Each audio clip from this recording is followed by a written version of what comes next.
మా వంటగదికి స్వాగతం. మా వంటగదిలో రైస్లో వేసుకొని టమాటా కరివేపాకు పచ్చడి. దానికి కావాల్సిన పదార్థాలు: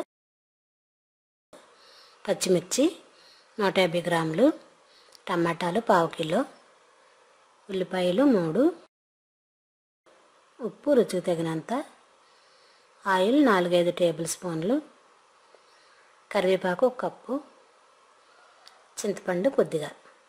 పోపుకి ఆవాలు, జీలకర్ర, మినపప్పు, శనగపప్పు, మెంతులు, కరివేపాకు, ఎండుమిర్చి.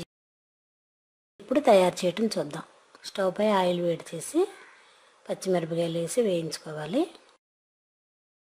ఇవి వేగిన తర్వాత ఒక ప్లేట్లో తీసుకుందాం.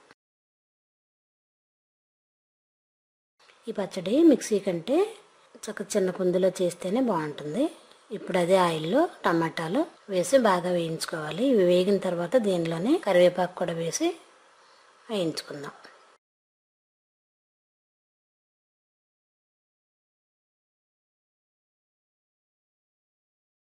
దీనిలో 1 టీ స్పూన్ జీలకర్ర కూడా వేసి కలుపుదాం.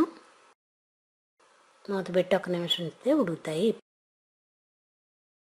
ఇప్పుడు కుందులో ఉప్పు, పచ్చిమిర్చి కలిపి వేసి బండతో దంచుదాం. ఇలా మెత్తగా అయిన తర్వాత దీనిలో ఒక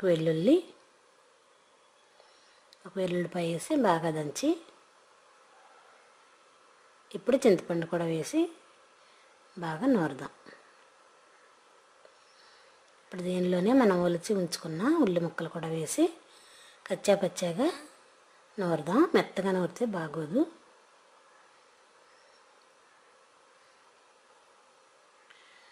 ఇప్పుడు మనం వేయించి ఉంచిన కరివేపాకు, టమాటాలు కూడా వేసి ఈ రెండు వేసి బాగా నూరుదాం. మరి మెత్తగా ఉన్న పచ్చడి బాగోదు రైస్లో కాబట్టి కచ్చా పచ్చాగా నూరి దీన్ని ప్లేట్లో తీసుకుందాం.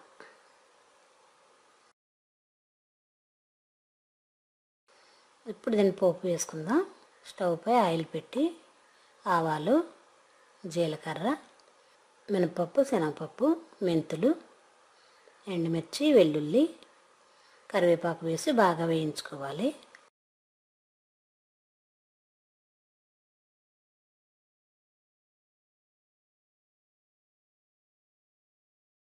బాగా వేగిన తర్వాత మనం రెడీ చేసుకున్న పచ్చడిని, టమాటా కరివేపాకు పచ్చడిని వేసి పోపు వేసుకుందాం. ఇది బాగా కలిపి ఒక బౌల్లో తీసుకుందాం. బౌల్లో తీసుకొని సర్వ్ చేద్దాం. ఎంత టేస్టీగా ఉండే టమాటా కరివేపాకు పచ్చడి రెడీ.